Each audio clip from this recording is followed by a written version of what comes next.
Welcome, guys. Welcome. Welcome to the Asking for a Friend launch. How's everybody doing? We're a golf clap. Good. Guys, Dr. Donaldson's in the building. How are we doing? Well, I'm Carrie Croft. As you know now, you know way too much about me. I am host of The Carrie Croft Show, which maybe 4% of you have heard about. But after tonight, you're probably going to get your little phone out and go to thecarriecroftshow.com, and I'm going to have all these new followers and get a huge dopamine hit. But it's not about me tonight. Tonight is about the other Carrie Esposito. Yeah. So Carrie, I'm really excited for you guys. Thank you. I'm excited too. You spell your name way cooler than me though. Yeah, she spells it K-E-R-I. The K is way cooler to sign. Always wanted the K. Yeah. So I'm jealous. Yeah. So just as a client of Donaldson, I love the brand. I love how approachable Donaldson is. And it's why I continue to be a client and loyal fan. What made you guys decide to do this podcast again? Geez, we talked about it forever, and ultimately we kind of realized we work in a really cool industry. And we have surgery, we have non-surgical, and we have wellness. Who doesn't want to look or feel better? I mean, everybody does.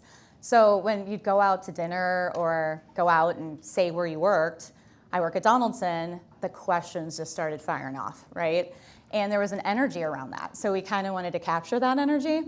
And so we decided, let's go on, talk about patient stories, talk about our own personal journeys, and have our expert providers from Donaldson come on and give solutions and their expertise, and just have a lot of fun with it. We talk about taboo things, like in our industry, there are some taboo things that people are sensitive to talk about or nervous to ask, and we dive into those a lot, and we drink alcohol, and that makes it a lot of fun.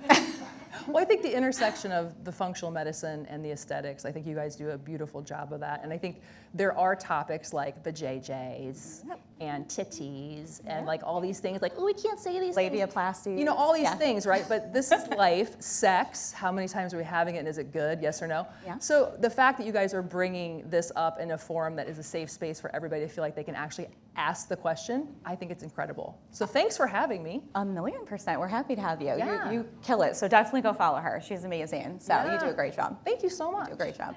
As far as the topic, I couldn't agree more. We do not talk about menopause enough. And I think it is trending right now, which is really cool to see. Could be my algorithm. I have been kind of researching some, but I really do think it is trending in a good way. It's long overdue, and we need to talk more about it. Yeah. I absolutely refuse to live my mother's menopause. I'm on a mission not to do it, and you don't have to. We've had thousands of women in our office are highly emotional, more times than not, Dr. Weston can attest to that, about feeling not heard, feeling dismissed, feeling crazy because they're told, oh, your labs are normal, this is just your phase of life, deal with it, and we don't have to deal with it. There are solutions out there. Dr. Weston's gonna dive into those tonight on a higher level because we don't have a lot of time. But there is hope, and when you come to see us, we do hear you, we listen, we are you, and there's hope for you. So don't just status quo and go about your life. These should be the best years of your life. So make it happen. All right, without further ado, I'll let you guys get started. Yeah. Thank you. I'll get out of your way. I love it. Thank you so much. All right, so my first guest, coming in at 110 pounds,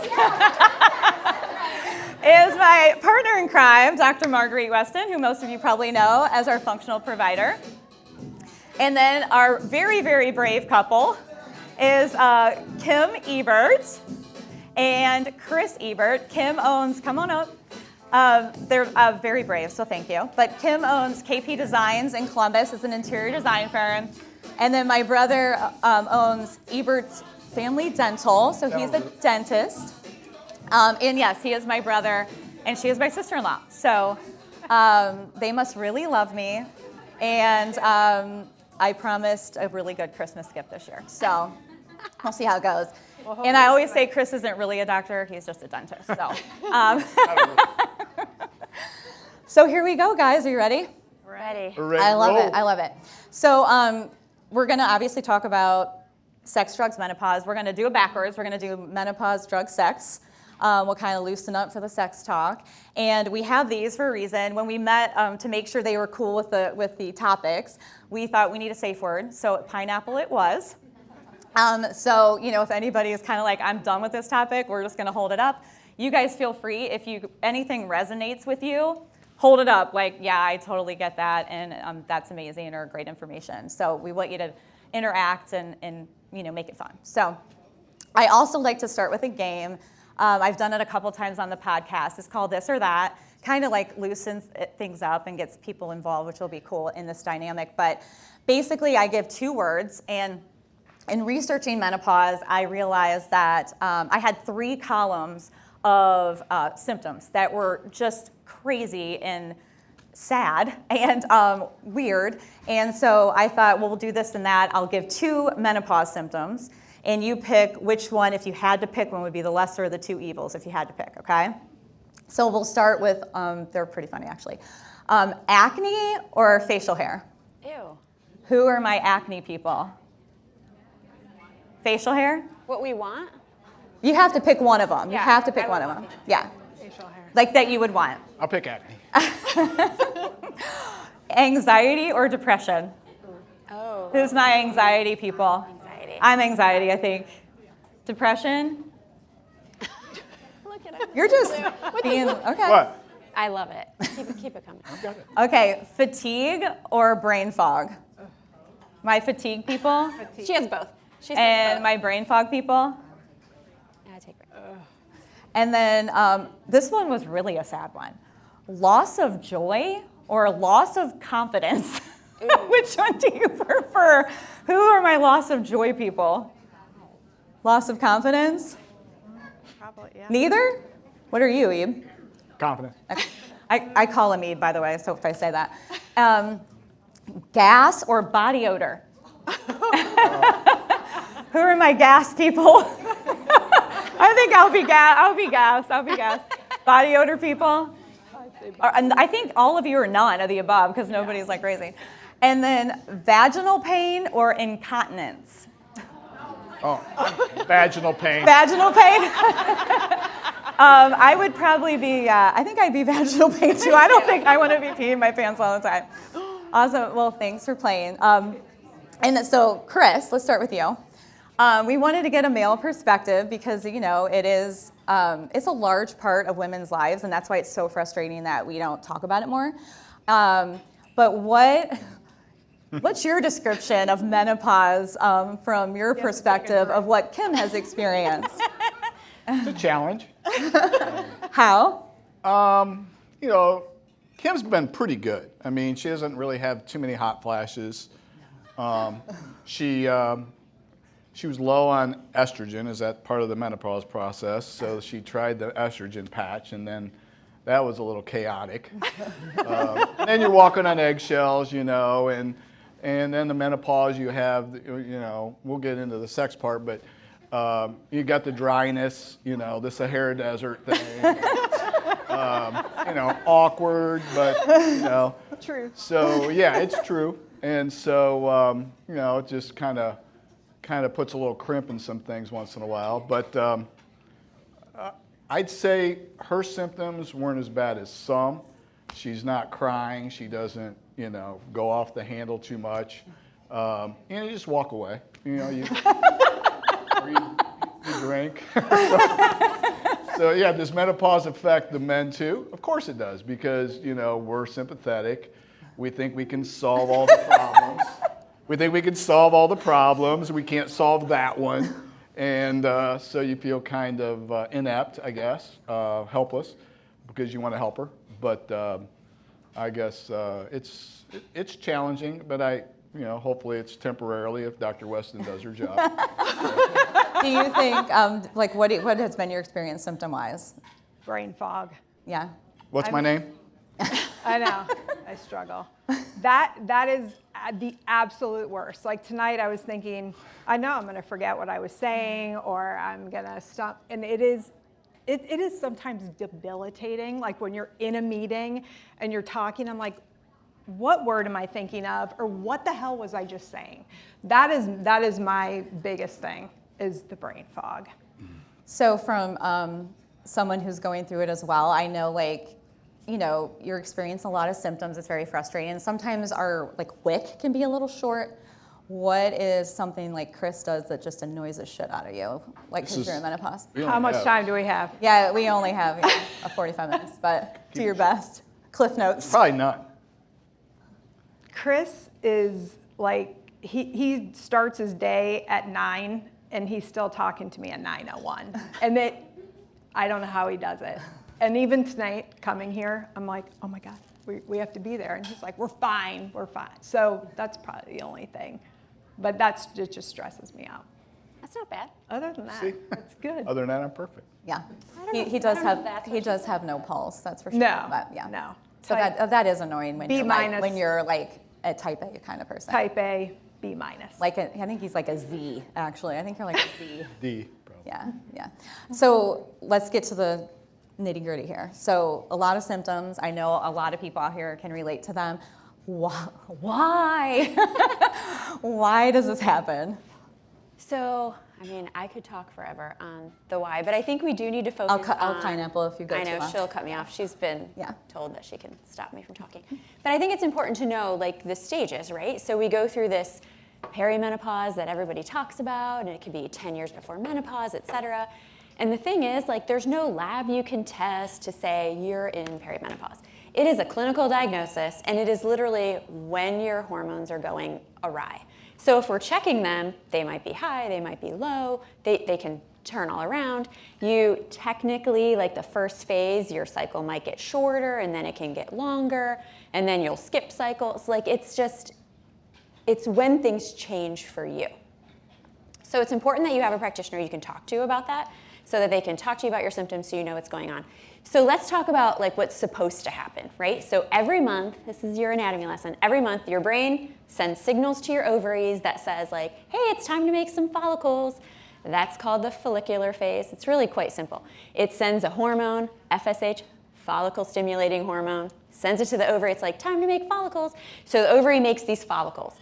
And then you get one follicle that's like belle of the ball, the big follicle, and that's the one that ovulates. And so when you have that follicle that ovulates, what's left in the ovary makes progesterone, and so on and forth, and you have your cycle. But during perimenopause and into menopause, our ovaries get a little hard of hearing. Our eggs don't really do what they're supposed to.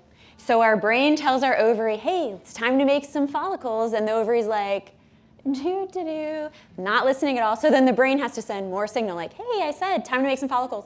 So some months your ovary will be like, oh shit, I know what I'm supposed to do. I'm supposed to make all these follicles, and you'll make a ton of follicles. And there's actually another peak to have twins in your 40s. That's why, which is some kind of sick joke. Yeah. So you can make a bunch of follicles, but sometimes your follicles are so tiny that they might make estrogen, but you don't have one belle of the ball that ovulates. And so then when that doesn't happen, you don't get progesterone. You have estrogen because your follicles make the estrogen, but you don't have progesterone. So what happens when you don't have progesterone? You don't sleep and you're anxious. So that's usually the first thing we see. Those are the first symptoms that people typically complain of. Like, my kid can do something Tuesday, and then they do the same thing Thursday, and Thursday I'm going to take their head off. Like, it's the same story. And then you have mom guilt, and then you cry about it, like, it's the thing. So that happens, and then other times you might have times where you have a ton of follicles, nothing happens, you do nothing, and you might not have a period for weeks and weeks. So when that happens, then you don't have estrogen if you're not making follicles. And then when you don't have estrogen, then you can get weight gain, you get hungry, you get irritable. Yes, irritability is both of the hormones. You get vaginal dryness. So it makes sense when you know what you're looking for and you have the symptoms and you can check the hormones and you can talk women through it. And I think just knowing what to expect for women and knowing the why behind it kind of takes some of the pressure off of us, because we are so used to controlling every little thing around us. And when we can't control it, it really pisses us off. And so it's helpful to know, just to be educated around the why behind everything. Why is it that, because I've experienced this, like you have your period and then it's like, ooh, 3 months goes by and I don't have my period. And that is the best part of menopause, let's all face it. Like, you've had your period for like 40 years and you're like, okay, something good's got to come of this. It's no friggin' period. Tampons are expensive. It's annoying. Like, you don't want to deal with it. And then like 3 months later, then you get it. And then 2 weeks later, you get it again. And then you won't get it for 3 more months. Why does that happen? It is similar to menarche when you're starting your period and it was like super irregular. Okay. Your brain, it's the signal from your brain to your ovary that's the problem. And so it misfires. You have too much signal, not enough signal, and then your ovaries do what they're supposed to when they get the signal, but the signals are crossed. So it takes a while. Now, some people do great, their periods just like go off into the oblivion, they have no symptoms at all, but I don't see those patients in the office. True. So I know like we hear all the time, and I mentioned it at the beginning with Carrie, but we go to our doctors and we, get the whole, oh, you're normal and your labs are great, come back next year, we'll revisit this, and kind of dismissed and not heard even though you have the symptoms. So, and it's funny because I heard somebody say like a lot of women will be put on antidepressants because they're experiencing all of these things and they don't feel like themselves. They're having these out-of-body experiences and they put them on antidepressants. And somebody had said, well, yeah, I'm depressed because I have brain fog. I can't sleep. I'm gaining weight. I itch all the time. I have painful sex. Like, that's why I'm depressed. Like, let's fix those things. Mm-hmm. So what is different with functional medicine? So that's different than, like, say, going to see your PCP. So as I said, perimenopause is a clinical diagnosis. You don't have to have labs to diagnose it. And when we ask our PCP, our OB-GYN, we're like, hey, can you check labs? And what do they always say about hormones? Like, well, we can't because they're changing all the time. And we know that, but we're taught in school what they do, like what they're supposed to do each month. So we can test them at certain times of the month and know, like, did you even ovulate? Like, do you have too much estrogen compared to your progesterone? So we can glean a lot of information from lab work, but you don't have to do labs to just diagnose perimenopause. We do labs, we do blood work, and we also do something called a Dutch test. So a Dutch test is a dried urine test for comprehensive hormones. So how I describe it, a blood test is like a bank statement. What do you have in your bank account at that exact moment? A Dutch test is like looking at your receipts. So we're looking at how we spent our hormones. So we get to see our 3 types of estrogen, and then we can see how we metabolize that estrogen or how we get rid of it, which is really important because there are certain pathways that estrogen can go down that make us more prone to cancers, like breast cancer, can make us more prone to things like endometriosis. We can see your testosterone for things like PCOS.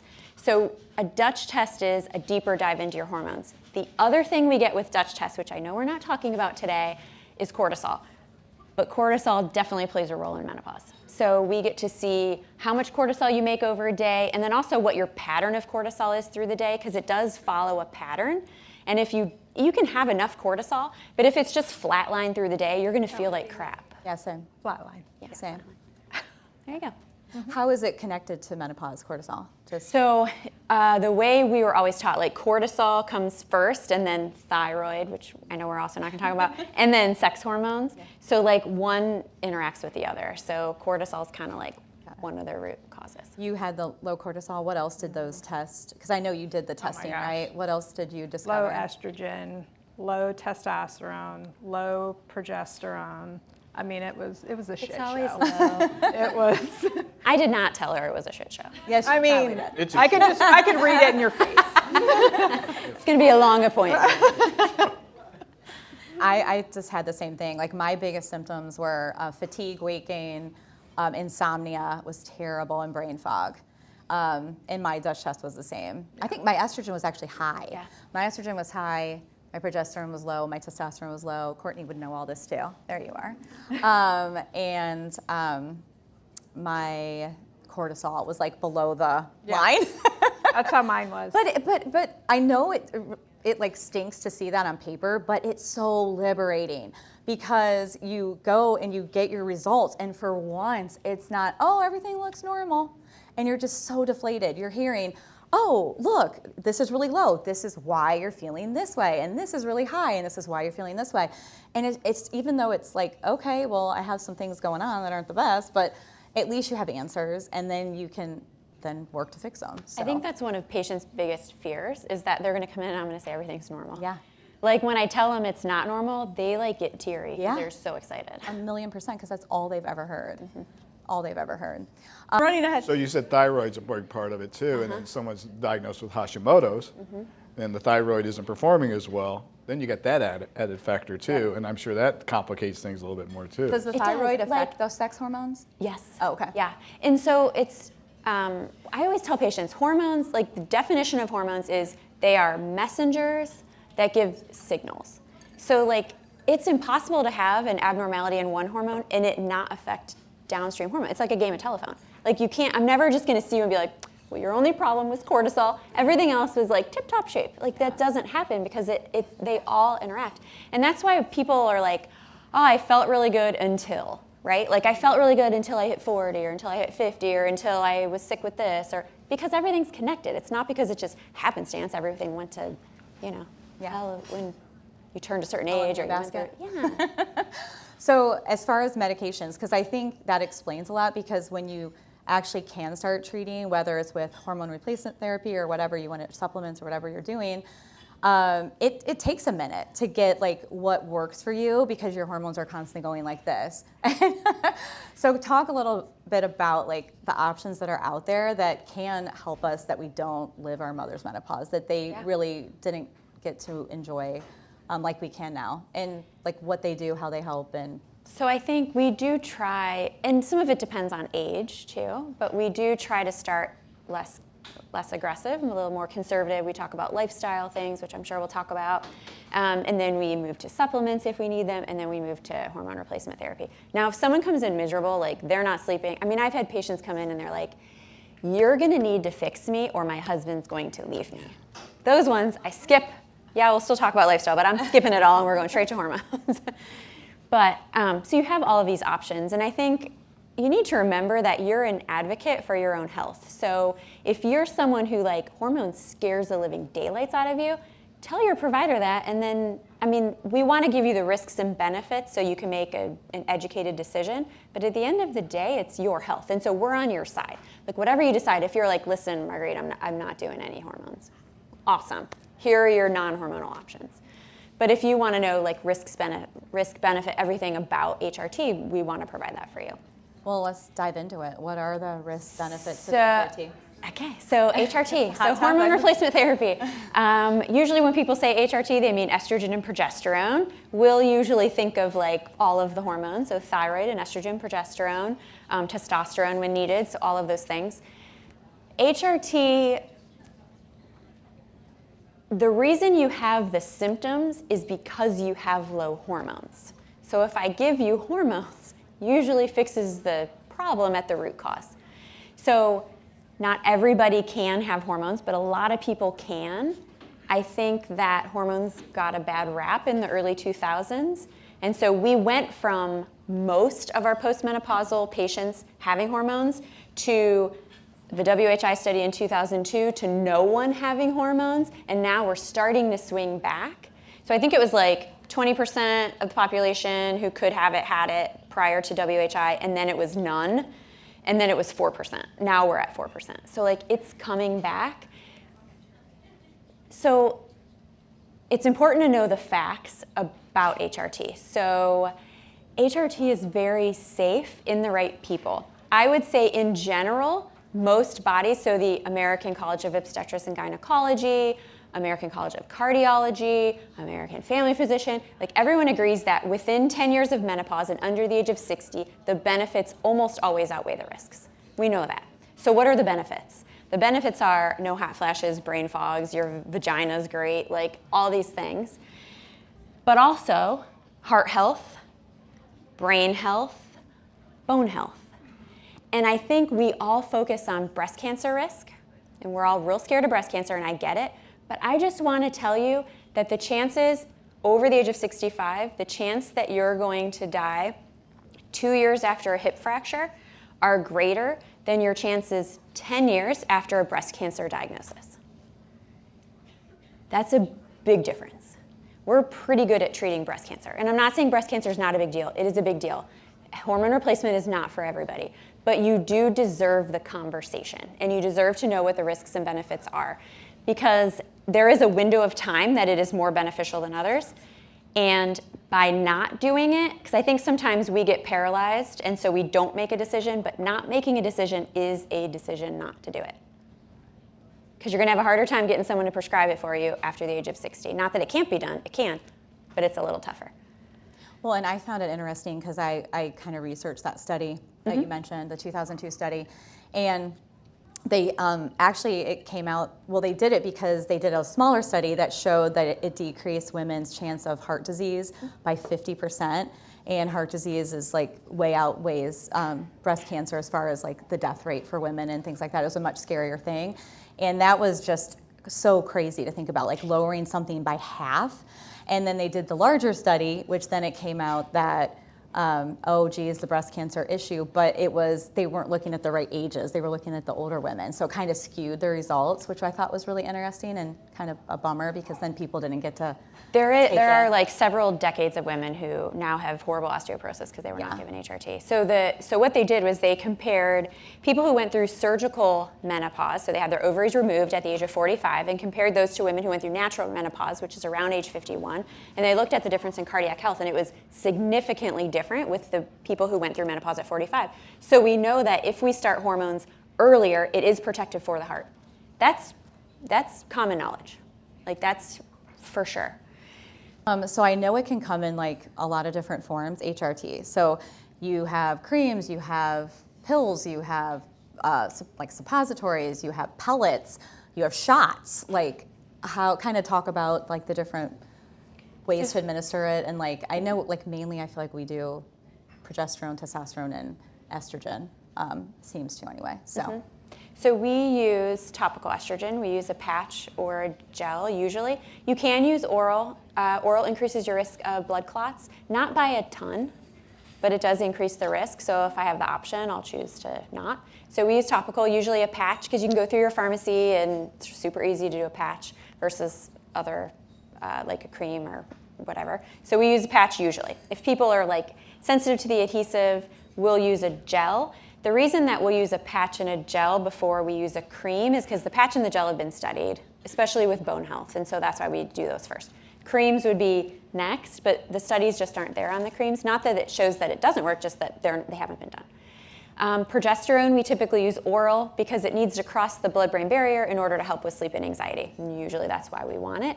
You also should have it orally, especially if you have a uterus, because it protects your endometrium from estrogen. You never want to take estrogen alone without progesterone if you have a uterus. We would say even if you don't have a uterus, we like to give you progesterone because breast cells are very similar to your endometrial lining, so we give it no matter what, but we do oral for that. You do oral? Yeah. What are the, I know. Big fan of progesterone. Yeah, I was just gonna say. So talk about your experience as far as like the different like things that you have done that have worked and like haven't worked and like where you're at. So with the progesterone, I just talked to her the other day about the dosage and she upped my dosage, and the past few nights I am out.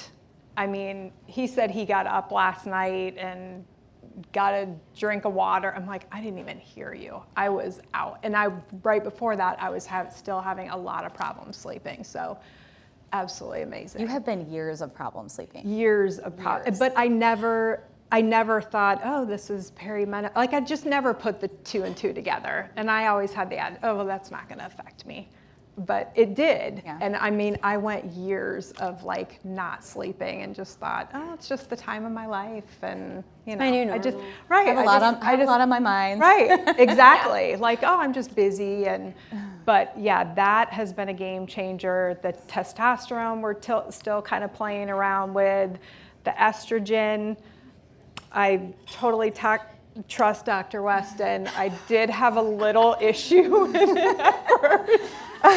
Was a raging lunatic. Sorry. How was that experience, Chris? It's pleasant. It's funny because it was like she constantly had her period, you know, it was just not going well. But you wrote it out we wrote it out. We did write it out. Yeah, Anyway, and she had the spurs on too, so it wasn't fun.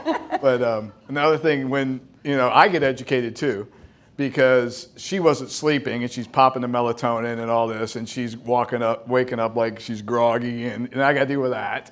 And I looked at her, I go, what are your progesterone levels? So I even know. I'm like, why don't you check on those? And she did. She doubled it up, or whatever you did to her, but it worked. So thank you very much.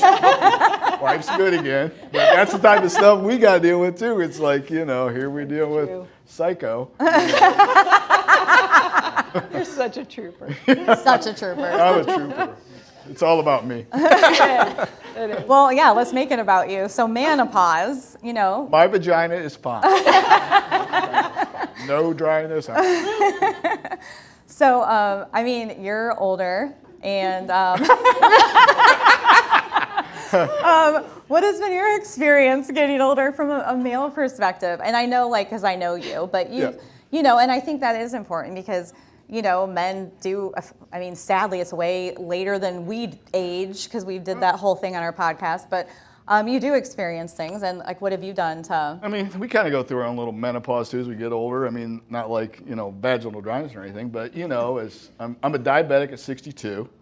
So back in the day, they put me on Ozempic back when it wasn't a weight loss drug, so it was nice and cheap. And now I'm fighting all that, but it happened to work for me because all the other drugs made me a zombie, kind of. Yeah. And metformin, you'd get uncontrollable diarrhea driving. Driving with a 5-gallon bucket and a roll of toilet paper, it's like not fun, So that happened to work, and I still take small dose of that, and I work out a lot, and then He's a night sweater. I do. I sweat at night. Yeah, you point that out a lot. Yeah. And then you go through the neuropathy and stuff, and I working out. I was low in testosterone, so I do hormone replacement therapy too. I do TRT, which is testosterone replacement therapy, and it really works out great for my diabetes because I can work out harder, I can work out more, and I can recover faster. So that helps my A1C and my sugar content and stuff like that, my glucose content and stuff. So that's kind of a nice mix for me. So I've got my stuff kind of figured out a little bit. And we get her schedule all figured out, and we'll probably sleep in the same bedroom then. No. But no, so. I know, I always joke, I'm like, if menopause was like a male issue, it would have been figured, I feel like it would have been figured out by now. There'd be some miracle pill they could take and never experience any of the crap that we have to deal with. But also with TRT, I have to take a blocker for progesterone. So then you got that, Well, so we have our own little Wait, sequence. didn't you have something where you took your testosterone, your estrogen spiked? Yeah. And he was just he's like, oh my gosh, my boobs hurt. I'm And crying he all the cries time. all the time. Well, I'm a crier anyway. Then I was like bawling at like Hallmark commercials, and I'm like, what is my problem? I look over, we're watching American Idol, and he's crying. I'm like, oh my God, get it together. She's like telling me to suck it up. So we go through it too. It's just a different type of symptoms, and but I got it figured out now a little bit, and let's get her figured Thank out. God. Come on, Doc, get her figured out. Well, she figured me out because I didn't need estrogen. I actually needed to lower my estrogen, but I take testosterone and progesterone, and I have literally never slept better. I don't think I've slept this good since before I started my period in general, where hormones got crazy. I dream the whole night. It's amazing. It's literally amazing. And the testosterone's helped with my energy levels, I feel like, and just exercise and feeling more like myself. But I always use this example. I can remember, like you said, Kim, because you run a company. I don't run a company by any shape or form, but she would say how she just felt terrible about her brain fog, and she felt like just an idiot. You literally feel like you're getting dementia. It's embarrassing. You feel like you're getting dementia. Yes. I really thought I was. And I can remember apologizing to my team. They would come in and say, hey, Carrie, that patient earlier today, and I was like, back it up. Can you please just explain it? Give me the, what patient, give me the scenario. And then I started doing treatment, supplements, and the hormone replacement therapy. And I think it was 3 weeks later, I was in the break room, and Peyton came in and was like, hey, Carrie, those two patients from last week? And I was like, oh, yeah, so-and-so and so-and-so. And I knew their first name, last name. I knew what the issue was. I knew what their response was. I knew everything. And I stopped literally in my tracks. This is a true story. And everyone in the break room, I was like, did you guys just hear what just happened? And they're like, yeah. And I was like, thank you, Dr. Weston. Like, I could literally cry. And I moved into a new place. I knew everybody's names. I remembered them, their dogs' names, of course, probably more their dogs than them, but, and their kids. Like, it's crazy what a difference it makes. When I was training, so a long time ago, like when I first started into practice, I would have these women who were in their mid 40s, 50s, and they would come in and they would all come in and ask me to screen them for Alzheimer's. And in my young mind, I'm like, oh my God, get it together, ladies. I'm like, you don't have Alzheimer's. They'd be like, yeah, I'm gaining weight. I'm like, ugh. I'm like, you need to eat less and move more. Stop complaining to me. I'm like, fine, I'll screen you for Alzheimer's. Do the screening. And I'm like, you're fine. Everything's fine. But that's all I knew. Yeah. And now I'm like, oh my gosh, I totally get it because I can't remember names, can't remember why I went into a room, I can't remember words. Even today, I was with Stacy at Lewis Center and I'm like, what is the word? And it was like credit. I'm like, it's a 5-letter word, it's not even a good one. But I'm happy I could just remember what the word was. Good for you. Good job. I'm proud. So let's talk about like maybe non-medical medication, hormone replacement therapy things you can do. I know a big one, I know in our office we talk about all the time for brain and cognition is creatine. And I think it helps with muscle mass and stuff like that. So give a little lowdown on how creatine can help, or anything else that's like non-HRT related, like supplement-wise or food-wise that can help. There's a lot of supplements. I mean, we always say like there are 12 supplements for everything you could come into our office for. We really try to not over-supplementize you. So, but if you have someone who like doesn't want to do hormones, there are supplements you can do to support your progesterone. There are supplements you can do to support your testosterone. There are supplements we use for cortisol.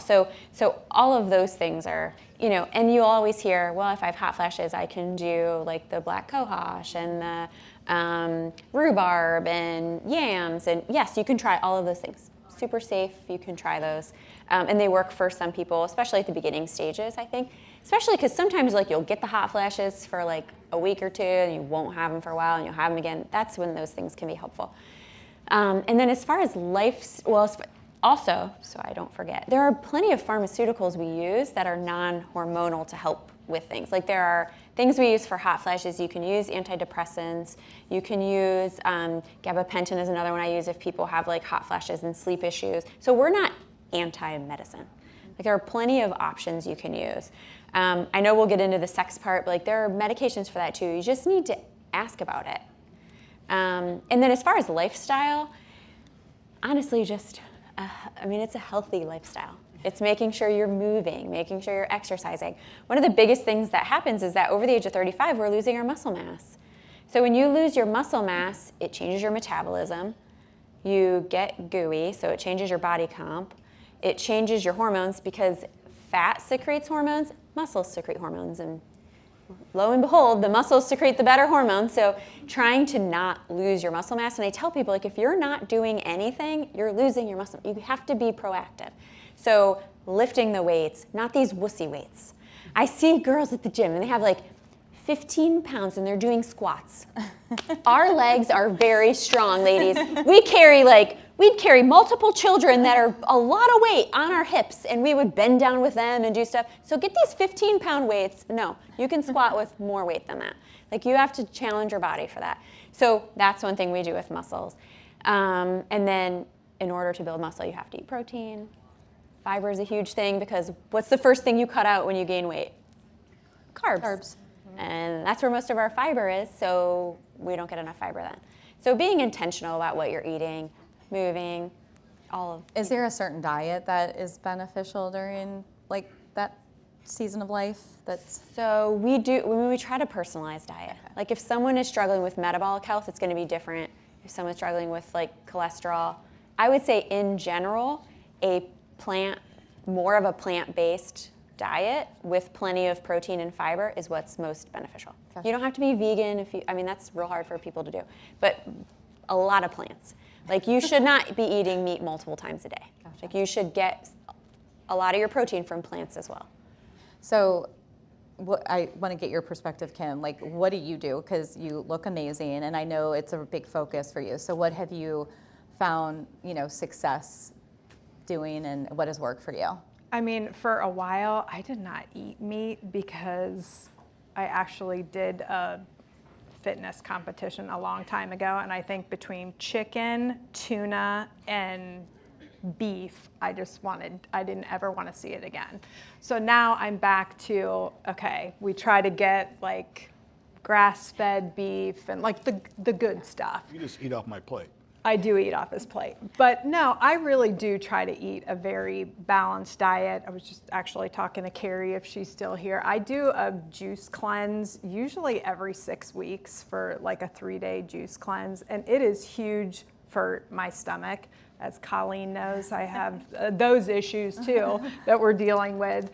But that's a huge thing for me. But I eat a ton of vegetables, a ton of fruit. And like I said, as long as it's good, like a good source of protein, I'll eat it. I'm back on like the egg kick again, but it's like trying to get the protein and the fiber. It is a full-time Eggs job. mixed with Hashimoto's, and you're like in that deal. Yeah, and then I was like, okay, this is, making this worse. And so just trying to figure it all out. What about like movement-wise? Do you?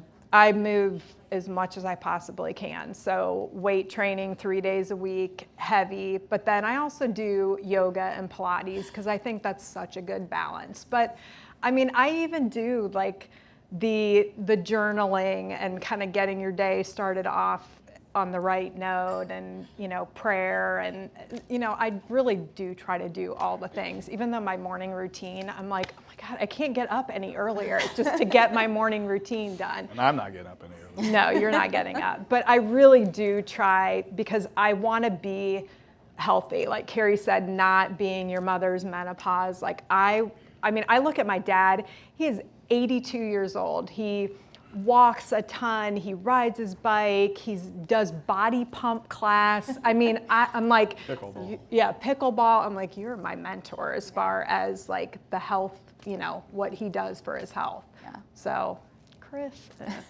I'm working on him. Constant. Chris sits on the gym machines and just texts while you work out. In his jeans. In his jeans. Miller Lite. So the importance speak really quick. How does alcohol affect your hormones? And are we okay to drink it still through menopause? Alcohol is super healthy for your hormones. No, it's not. Perfect. Well, okay, we're moving on. Everybody heard it. All right, now we're going to talk about sex. No, is it really bad or is it just a little bad? Or? No, it's not good. Really? Like how much can you drink it's in a not week? just for hormones either, it's for multiple. Okay, well, let's just talk. We're just talking hormones right now. I Okay. don't know how, it's even more bad than I thought. But, how many drinks a week can you drink? And I'm be not going to okay? rationalize your habits here tonight. So when I describe it to people, if you think of your liver as a washing machine, and you know how you have to wash all your kids' clothes, that's like the normal toxins and things that we normally get throughout a day. So alcohol, those are the muddy clothes that your kid comes in in the middle of the afternoon. So your kid comes in, they have the muddy clothes, what do you do first? They're getting naked in the laundry room, you're putting all those clothes in the washing machine and you're gonna wash those first. That's alcohol. So your liver preferentially takes care of your alcohol, and so all the other toxins in your body are second to the alcohol. So that affects your hormones. Yeah. Okay. That's You not wanna what I hear want to do. that? That's not the analogy I wanted to hear.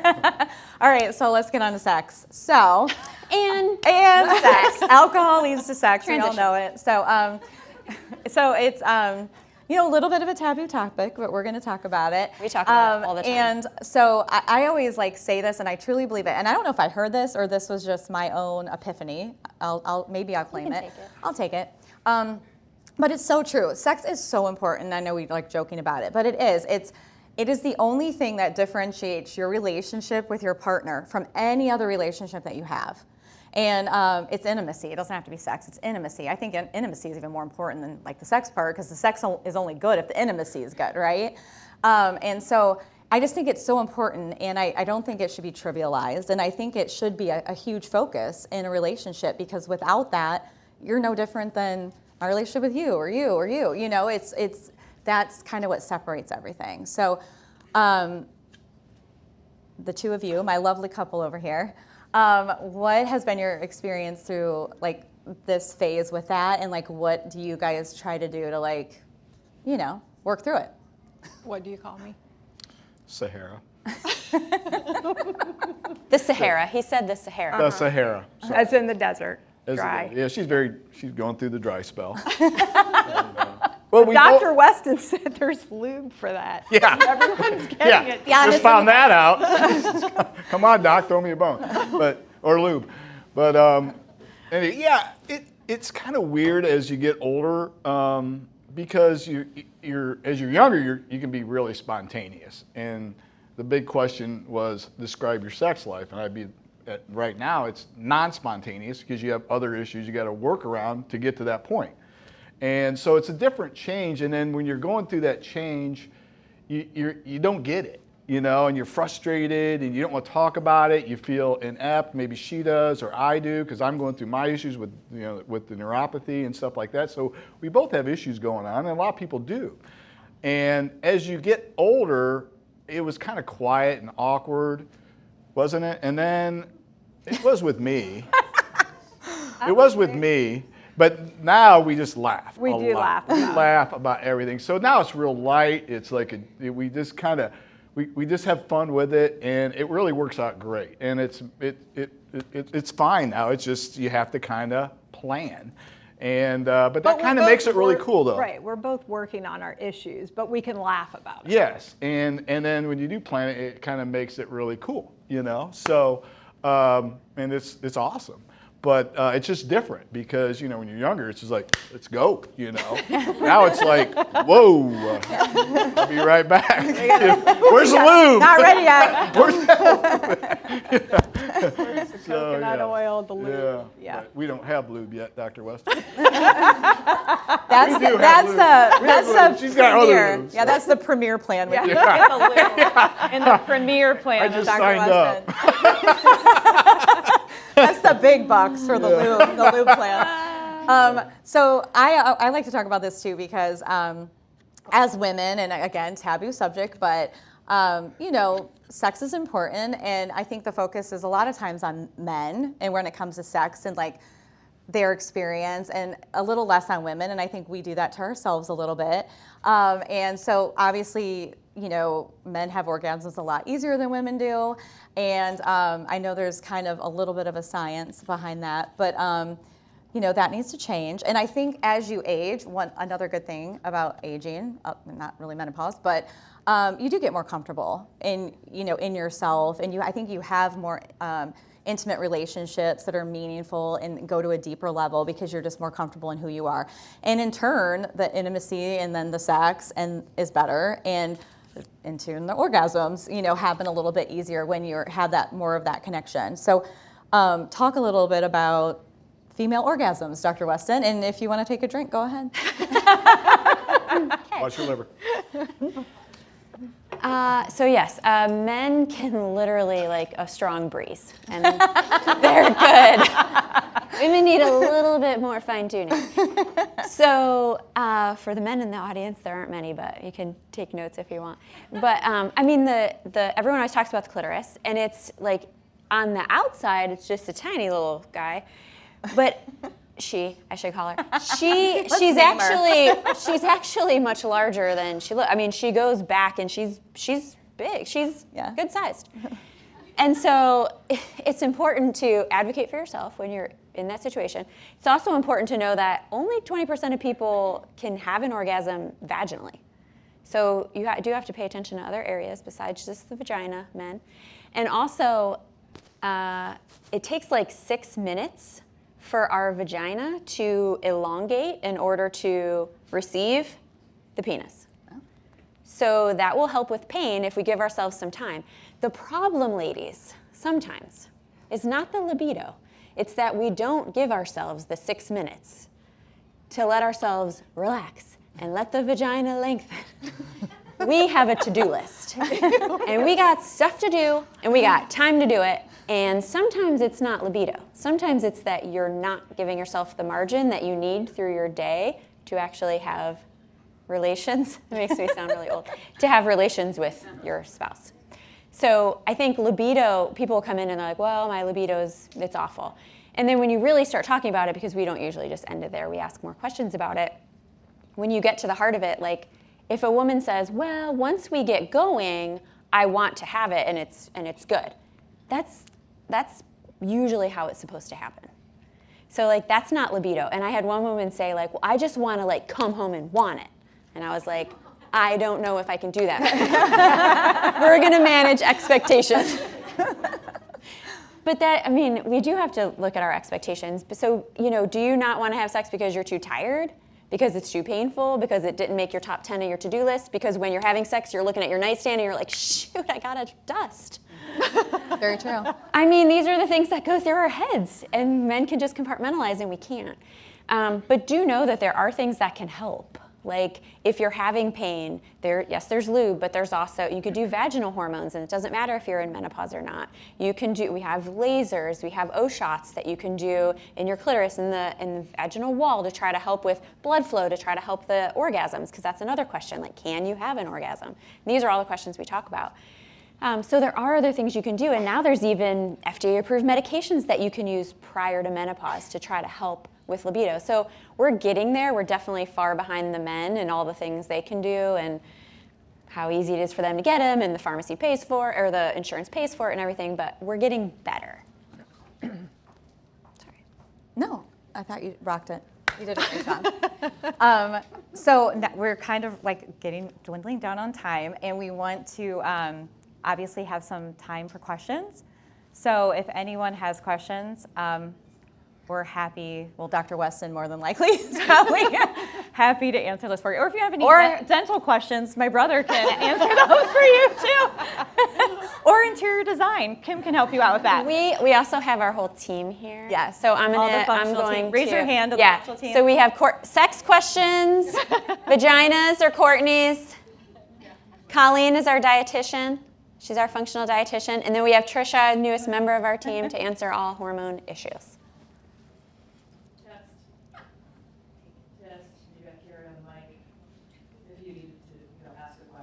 So we know a lot of you have some things going on, swirling around your brain. Who's got a question? Come on. We did such a good job. So thorough. That answers or asks a question wins a prize. Oh. Can't say what it is. Because he's going to give somebody a prize. No one? Did you turn my mic off? Okay. I know okay. some people My wrote voice, them. my voice carries. Oh, I was like, I know some people wrote them down. She can read. Okay. Oh, yeah. Yes. Yeah. It's, okay, wait, we're back on. We're back. We back. Hi. How are you? Good. What's your name? My name is Kelly. Kelly, thanks for being the first person to ask a question. Thank y'all. Hey, I have a question on hormone replacement therapy. So I did start at age 55, and I know you were talking about the age of 60. If I've started at 55, I can keep going until when? So if you look at the criteria, like if you look at the North American Menopause Society, they will say that you should every year you should look at your risk-benefit ratio. But over the age of 60, or they say 65, because that's when we should have more discussions about risk of breast cancer. But over the age of 65, if you look at our criteria that we use to know when to take someone off of a medication, they specifically say you do not have to come off of the medication when you're 65. It's always a risk-benefit ratio. So the important things to look at are breast cancer risk and then heart disease risk. So we didn't talk about heart disease. I mean, we know that within a certain time frame, it's beneficial for heart disease. What we don't know, and there's a lot we don't know, it's a very muddy water. What we don't know is, number one, if it's beneficial or harmful to start estrogen replacement after the age of 60 for your heart. We also don't know if it's beneficial or harmful to stay on it after the age of 60. The current thinking is that if you can catch it early, estrogen has been shown to keep plaque from forming in your blood vessels. Once you have plaque formed, we don't know if it's harmful or just not beneficial. So if you have been on it for that period of time, I would do a deep dive into your cholesterol, and I do calcium scans on everybody. I do a calcium score to see if you have any calcifications within your heart, because then that's risk stratified to you personally. So don't be comfortable with just the normal LDL, HDL cholesterol that you get at your PCP. You need to advocate for yourself for that deeper dive. Mm-hmm. Batter up. Of course you will. Of course you will. You know, you could talk a little more about that calcium test. Calcium so score? I didn't know about it, and so Yeah. it's like super cheap. Yeah. It takes 2 seconds, So, and it really gives so you it's, a great it's insight. recommended over the age of 40, and what it is a CAT scan without any dye. It literally takes you longer to take your shirt off than to actually do the test. They have you take a couple deep breaths, they take a few pictures. What they're looking for are calcifications on your coronary arteries. So our plaque starts as soft plaque, and then it calcifies and becomes hard plaque, and that's when we can see it on your CAT scan. It's a super easy test. Insurance does not cover it. It is between $100 and $125. You should get one every 3 years. Without a doubt, your PCP should order it. If they ask what it is, find a new PCP. Yes, of course. Randy. Hi. Okay, so I'm just going to tell you the deets. I'm 44. My period's really heavy now. It wasn't usually, but now it's like hemorrhaging. I have a chin hair.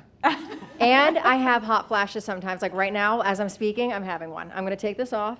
So am I perimeta? What am I? I will say you're perimenopause. Okay, so what do I need to do? I'm a lot of things. You need to go to the bar and get a drink. You learned nothing from this conversation. That's what I would do. Don't listen to me. Oh, so what do you need to do? So I was like, who's Don't take my advice. So if we were seeing you in the office, we always ask patients, because just because we have some symptoms doesn't mean we have to treat them. So when we see patients, we're like, okay, if we had a magic wand, it could fix top 3 things that are bothersome to you. So if the heavy periods are bothersome, the chin hair is bothersome, like, I mean, I would just pluck it and be done with it, but to each their own. But we would check your hormones. So we check hormones at a certain time of the cycle to see like what's your estrogen in comparison to your progesterone. And then we work on lifestyle and typically supplements first before we would do HRT, but we typically work on those things first to try to help that. I will say when people are going through perimenopause, the first hormone that goes down is usually progesterone. So that goes along with the heavy periods. So it's always the balance between estrogen and progesterone. So the way I describe it is like a credit card. So if you charge $10,000 of estrogen, but your progesterone comes over and pays off that $10,000, you're not going to feel that imbalance. You can have like $100 of estrogen and you only pay off $10 of it with your progesterone and you're going to feel the imbalance. So it's not the absolute number that's super important. The balance is what's important. So we can do that with labs, but you can do a lot just knowing your symptoms. But if I just had to like wing it, I would say we're probably going to talk about supporting your progesterone. Hot flashes can be from low progesterone or estrogen or high cortisol. So that's the other part.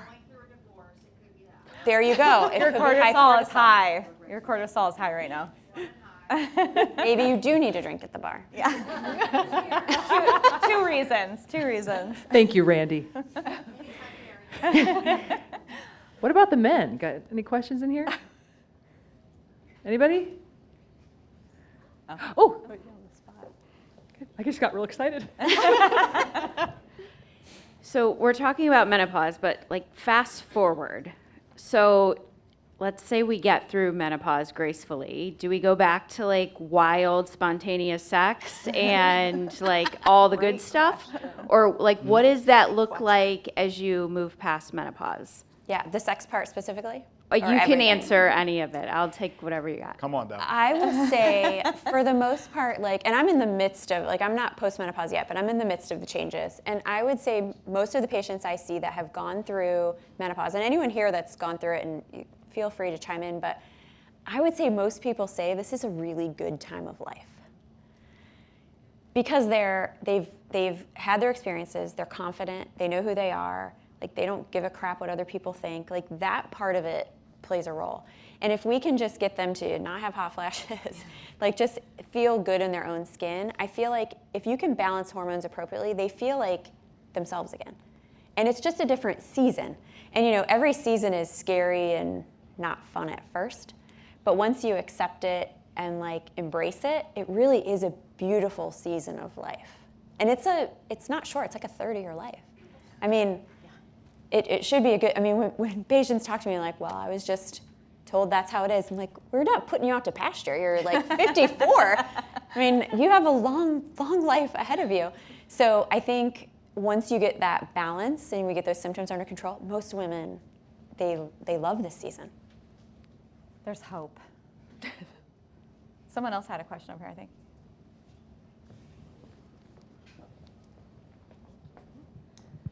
So I had that experience that most of us have where your OBGYN kind of dismisses your symptoms. Because I'm still on birth control, she basically said to me that I don't need HRT because it's going to give me 10 times more estrogen and hormones than I would get on HRT. So I'm just curious, I'm still dealing with symptoms, and then for the first time in probably my entire life of being on birth control, I had my period 10 days early. And I have been regular my entire life, except for when having babies. So what do I do with that information? So usually birth control will suppress your hormones. So some people will have like vaginal dryness with oral birth control. Your testosterone goes really low with oral birth control, so you can have libido issues. So that's pretty easy to check. You can just check labs. But quite a few patients will then you can start ovulating again. So you can still have the symptoms of the fluctuations of your hormones. And so I would respectfully disagree that there's nothing that can be done, and you can actually check hormones, you can track your symptoms. And I mean, our bodies are amazing things, but they're not like reinventing the wheel. They do the same thing. So as long as you know what to expect and we know like what symptoms go with what hormones, and we can check your hormones and see what you're doing, it might take a little bit of time to try to get it at the right time of the cycle. But for birth control, like you're either low or you're not when we check your hormones. So I would just say it's not always like cookie cutter. Birth control always does this. So we definitely have patients that have symptoms when they're on birth control or they have an IUD. And it's not that hard to figure out with labs and just talking to the patient. And I love conventional medicine. OBGYNs, family practice, like all doing the best we can. We weren't really trained in it. But I think it's dangerous when just because you weren't trained in it, blowing someone off because of that is not okay. Like you can happily say, I'm not sure, and send them to someone else, and then you can respect that. But like just because we weren't trained in it just doesn't give an excuse to say, well, you're fine. But there's a lot of really good OBGYNs and family practice. I hear that a lot though. Why is that the go-to? I feel like when they Birth don't know control? what to 'Cause do, it's it's easy. like put them on birth control, like all the time. It's easy. And sometimes that is if you're fine with being on birth control and it's doing what you need it to do, especially for birth control, it's a great form of birth control. But most of our patients don't want to be on birth control anymore. Like a lot of times their husband snipped, like they just want to figure it out and be natural. Yeah. So. Great question. Anyone else? Patrick, I feel like you have a question. You're just over there, just waiting for your moment. All right, can you hear me? Yeah. So what's the difference between the bioidentical and synthetic hormones? And I'm 54 and struggling big time, so I need to see you. And I need some help, and I was having hot flashes the whole time over here until now, so. I mean, just so you know, like someone who comes in with hot flashes at 54, it's like a slam dunk, our favorite patient, because you love us after 1 week. Like it's amazing. So the difference between bioidentical and synthetic. So the bioidentical hormones we use are synthetic. They are made in a company, like in a pharmaceutical lab, but they're bioidentical. They look exactly the same as the hormones that you have. Birth control is not bioidentical. So I would prefer to keep it cheaper for patients. We use FDA-approved medications through your normal pharmacy. That's our go-to first. So what we use for estradiol and progesterone, they're through your pharmacy. They are bioidentical though, but they are synthetic. You make them in a lab. Like they're not natural from a plant or animal or something. So that's the difference. Synthetic, I think more of like birth control or a lot of the other pharmaceuticals. But we use bioidentical from your pharmacy. Okay, thank you. Mm-hmm. I think we have time for one more question, if anyone has one. Hi, my name's Erin. My question is just if you could talk about estrogen, like topical estrogen that you use on your skin. Mm-hmm. since losing your face estrogen specifically? wreaks havoc on your skin. Do you prescribe that? And if so, can you just talk about that for a second? Can I clarify something real quick? Are you talking about the estrogen like for your face, like anti-aging? Yeah. That okay. I wanted to make sure. Okay. Yes, we do. For that, we use a compounding pharmacy. So that one is not like offered through conventional pharmacies. So that one we compound. If you look at like the meta-analysis, so that's a study where they look at other studies and they put it all together, it has not really shown benefit when it comes to like wrinkles and elasticity and things. But we do prescribe it. Some people find it helpful. From the studies that we have with the doses that we use, they do not see an increase in serum estrogen. So it's very safe if you wanted to try it. But yeah, we use compounded cream. So you can try it. Great questions. So I think we're done for the evening, but if anything, hopefully you guys learned a lot and know that there is hope. And whether you come see us or somebody else, just make sure they're running the right tests and getting you the answers that you deserve and not just sending you on your way to deal with it. So thanks for coming. Thank you, Carrie, for helping, and Randy for being here. And the very brave couple.